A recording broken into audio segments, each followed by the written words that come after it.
Tomlin has to think about taking a timeout.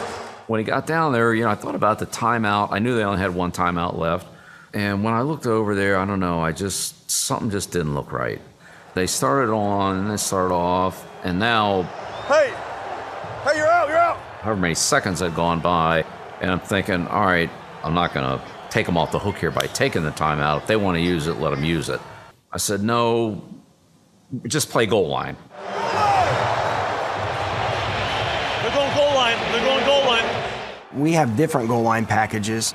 If they had one receiver out there, we'd have one corner in the game. If they had two receivers out there, we'd have two corners in the game. If they had three, like they did on that last play, then we've put three corners out there.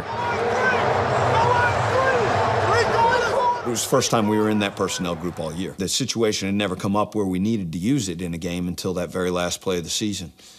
Thank God we had it. Spent a lot of time talking about it, and as a coach, and I guess as a young coach, you think it's never going to come up. And then here it is, the biggest game of our lives. Thankfully, Bill's a forward thinker and no stone goes unturned. We were all ready for it. Josh, I remember him chiming in on the headset, Flo, send Malcolm, and Flo turning around and yelling, Malcolm, go. Malcolm, go! Malcolm was in for Kyle during the game, so Malcolm had to go in, for Kyle at that point in the game. Let's go, Locke. Let's go. What's funny is if you look at the play, Browner is having a conversation with Malcolm, and he's telling him exactly what he's going to do. I'm going to jam this guy, and then, we told Malcolm, just go. If you remember, Malcolm's matchup was really Curse. But Browner had seen enough of those pick routes. He anticipated what was coming as well as Malcolm. So he was like, let me get up here and jam the point, you go. Malcolm had seen that in practice. Butler had seen it in practice. He just didn't stop it. The inside receiver got off the line and up into the end zone. Malcolm didn't really have enough awareness for the play, so he had to go all the way around behind the receiver and the defensive back, and there was just too much space. It was an easy touchdown. So the coaching point was, if they're close enough together, then you've got to be ready to get over the top, and the defender on the inside guy's got to jam him so that he can't pick the corner going over the top. The fact that the Patriots were even practicing against this play was a credit to Ernie Adams. Ernie would diagram plays that either he thought that they might run against this or that he had seen from a previous game. We put all these plays on cards, so our scout team offense, they can just come up, we'll show them this card. You're going to win or lose games at practice. I mean, there is no such thing as being a game day player. You see situations come up on the practice field, you've worked on it, you know what it takes. When it comes up in the game, because you're trained, you're seasoned, you've seen it, you react to make the play.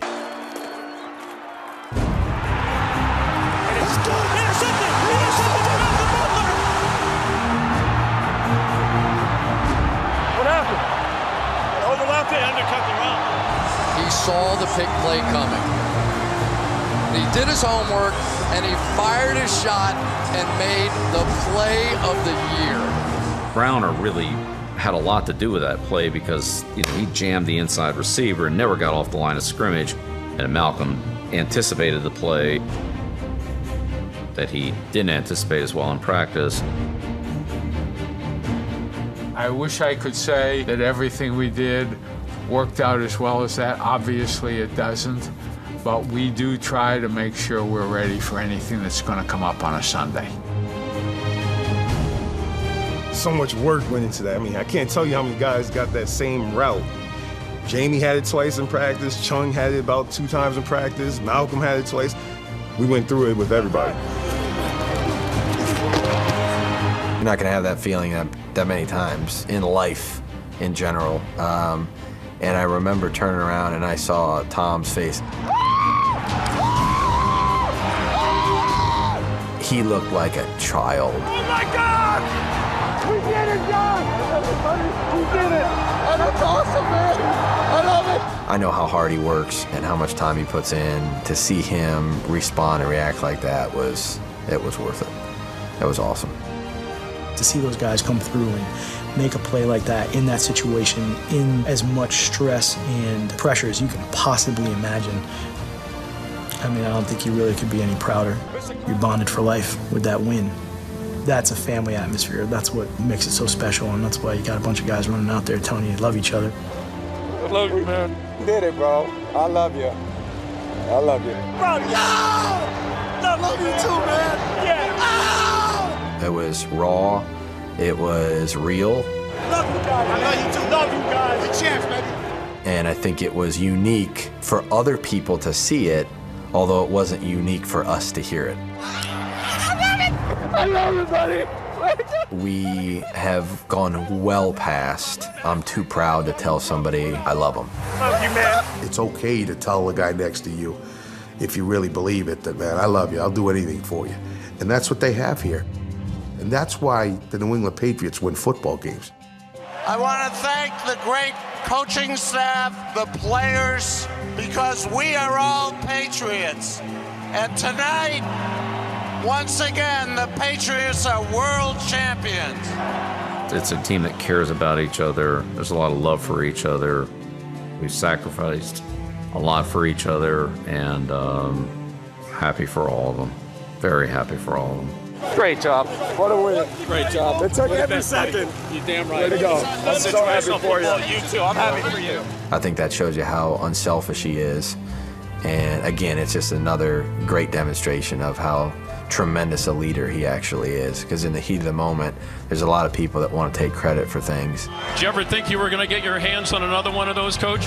Sure did with these guys. We got a great team. We got a lot of great players. I love these guys. And here he is deflecting it totally onto the people that deserved it the most. Thanks for doing this for me. You gave me the best year of my life. You know what? You guys went out there and won it. It's a player's game. I'd do anything for you, Coach. I'd do anything for you. They're the ones who make it possible. The game's between the lines. They have to make the plays. They carry the fortunes of the team with them, with their decisions, with their execution, and it's hard. It's hard. The short amount of time that they have to make so many critical decisions on every single play, that's why pro football players are pro football players. I have all the respect in the world for those guys that can do that. On my high school coach, I'll never forget him talking about how players win them and coaches lose them, and there's a lot of truth to that. The real truth is that this coach and this team won together because each man did his job. You know, in the end, that's the feeling that I want all of us to have, is if I go out there and do my job, I'm very confident in the guys beside me doing theirs.